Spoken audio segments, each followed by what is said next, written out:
Welcome to our digital library. Hello friends, जैसा कि आज 15 अगस्त 2023, 15 अगस्त 1947 में हमारा देश आजाद हुआ था। एक शब्द मिलता है हमें, आज के दिन हम स्वतंत्र हुए थे। तो सबसे पहले मैं अपने 140 करोड़ देशवासियों को स्वतंत्रता दिवस की हार्दिक शुभकामनाएं देता हूं।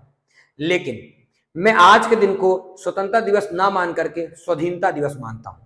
क्या आपने कभी सुना है कि मुगल आक्रांताओं ने पूरे भारत को कब्जा में किया? क्या आपने कभी यह सुना है कि अंग्रेजों ने पूरे भारत को कब्जा किया था या गुलाम बनाया था? ऐसा नहीं है। कुछ ऐसे राज्य थे, चाहे वो आपका कलकत्ता हो या अन्य कुछ जबलपुर के हिस्से है, जो भी, मैं ये नहीं लेना चाह रहा हूं कौन कौन से राज्य गुलामी के क्षेत्र में थे, गुलामी के कब्जे में थे और कौन कौन से नहीं थे। लेकिन जो मैंने सुना है और जो मैंने पढ़ा है अब तक, अभी तक की मेरी जो हिस्ट्री की पढ़ाई है, उसमें मैंने कभी भी ये नहीं पढ़ा कि मुगल आक्रांताएं जो आए हैं वो अपने पूरे भारत को गुलाम बनाए, ना ही अंग्रेज जो पूरे भारत पे ऐसा काम किए। हाँ, कुछ ऐसे जिले थे, ऐसे कस्बे थे, ऐसे राज्य थे जो इनके शासन में आ गए, और उसमें भी कुछ हमारी गलतियां थी और कुछ उनकी, क्योंकि मुगल साम्राज्य हो या फिर अंग्रेज, वो डिवाइड एंड रूल खेलते थे। मतलब हिंदू को मुसलमान से लड़ते थे और फिर उनके मजे लेते थे, उनको गुलाम बनाते थे। हमारे ही सैनिक को अपने, हमारे ही लोगों को सैनिक बनाते थे और हम ही पे अत्याचार कराते थे। ऐसा सभी जानते हैं। एक कहानी मैं आपको इस वीडियो में सुनाना चाहता हूं कि हमारे यहाँ नालंदा यूनिवर्सिटी में आपने एक महर्षि हैं आयुर्वेद के, क्योंकि जानते हैं आप आवर डिजिटल लाइब्रेरी के माध्यम से हम आयुर्वेद बीएमएस की first year, second year, third year सारी ईयर्स की वीडियोस भी रिलीज करते हैं।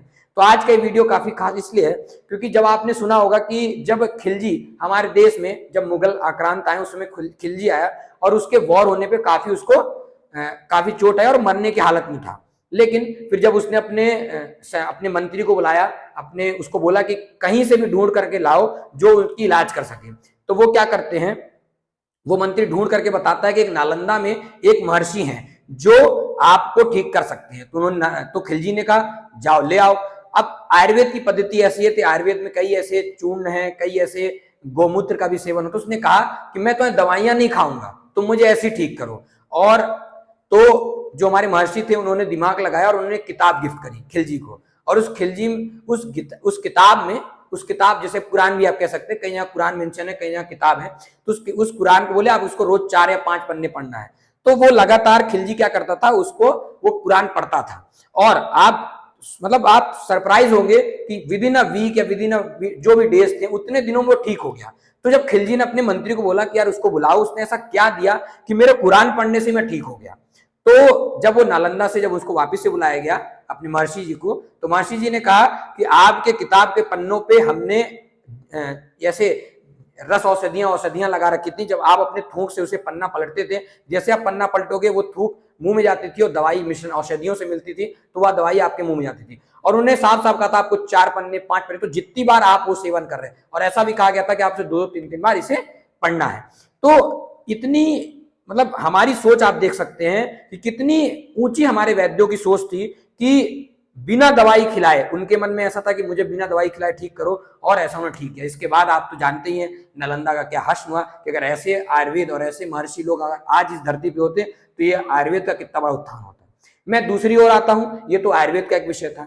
आप कभी ऐसा सुने हैं कि कई ऐसे मंदिर देखे होंगे आप जिसपे स्कल्पचर्स और स्क्रिप्चर्स ऐसे मेंशन है जो सिर्फ टेलीस्कोप से देखा जाता है। ऐसे मैं बहुत से मंदिरों का नाम मेंशन भी कर दूंगा। लेकिन क्या आपने सोचा कि आखिर आज से 2000-3000 साल पहले, जबकि टेलीस्कोप तो आने वाले अभी 400-500 साल पहले इसको डिस्कवर किया गया, मान लीजिए 1000 साल पहले, तो 2000-3000 साल पहले कैसे हम वो स्क्रिप्चर्स देख सकते थे जो टेलीस्कोप से देखा जाता था? हम कैसे जैसे 4 सितारे, 5 सितारे, 3 सितारे, इनकी जो आकृतियां हैं वो कैसे हमारे टेम्पलों पे डले हुए हैं, कैसे इन पे चित्रकारी की गई है, ये बहुत बड़ा सोच का विषय है। उस समय भी मॉडर्न साइंस, जैसे हम आचार्य सुश्रुत को जानते हैं, हम जैसे आचार्य चरक जी को जानते हैं, आचार्य सुश्रुत फादर ऑफ सर्जरी हैं। उन्होंने जितनी सर्जरियां, आप प्लास्टिक सर्जरी जो आज सुनते हो वो किसकी देन है? हमारे आचार्य सुश्रुत जी की। तो मैं आपको बस ये बताना चाहता हूं कि हमारे देश में आज से 5000 साल पहले भी इतने विशेषज्ञ लोग थे, जिसे आज जो लोग, आज आप देखोगे हल्दी भी कौन पोटेंट करा रहा? अमेरिका करा रहा। आज कुछ भी पोटेंट करानी बात है तो कोई दूसरा देश करा रहा।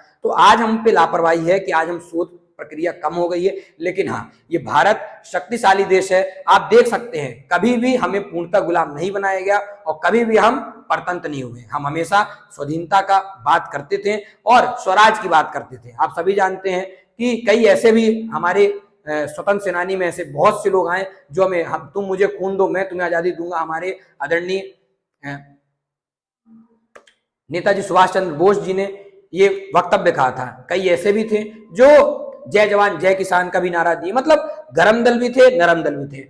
जैसे कि हमारे सुभाष चंद्र बोस दूसरे देश में जा करके अपने सैनिक को तैयार करें और उसके बाद फिर हमारी इस लड़ाई में मजबूती से आए। और मैं ये बात करने नहीं जाऊंगा कि किसने आजादी दिलाई और किसने आजादी नहीं दिलाई, लेकिन हाँ मैं आपको ये क्लियर करना चाहता हूं आज के मेरे इस वीडियो से कि हम कभी भी पूर्णतः रूप से परतंत्र नहीं हुए। हम कभी भी ये ऐसा नहीं जैसे दिमाग में हमारे बैठा दिया जाता है कि भारत एक गुलाम देश था, सोने की चिड़िया का देश था। जी आज भी है वो।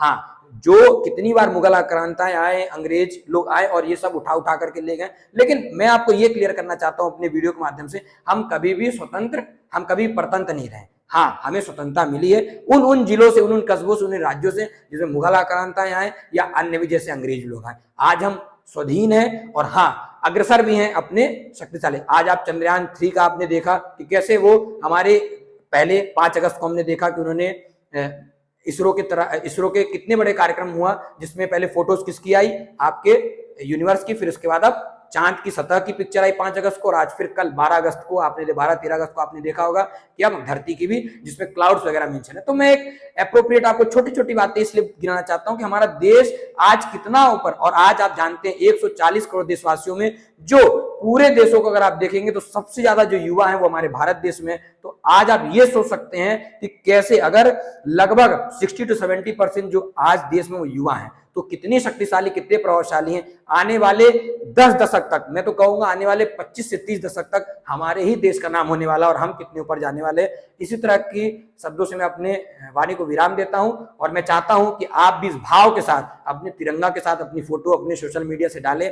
हमें भी आवर डिजिटल लाइब्रेरी के माध्यम से टैग करें, क्योंकि आवर डिजिटल लाइब्रेरी इंस्टाग्राम पे, फेसबुक पे, हर जगह अगर आप चाहते हैं आपके अंदर ऐसा तिरंगा पकड़ने के बाद आपके अंदर एक जोश पैदा होता है तो आप उसके लिए वीडियो बनाइए और उसको शेयर भी करिए, हमको टैग करिए। इसी तरह की लेटेस्ट वीडियो और इसी तरह के वीडियोस अगर आपको पसंद आते तो हमें कमेंट करके बताइए। Thank you.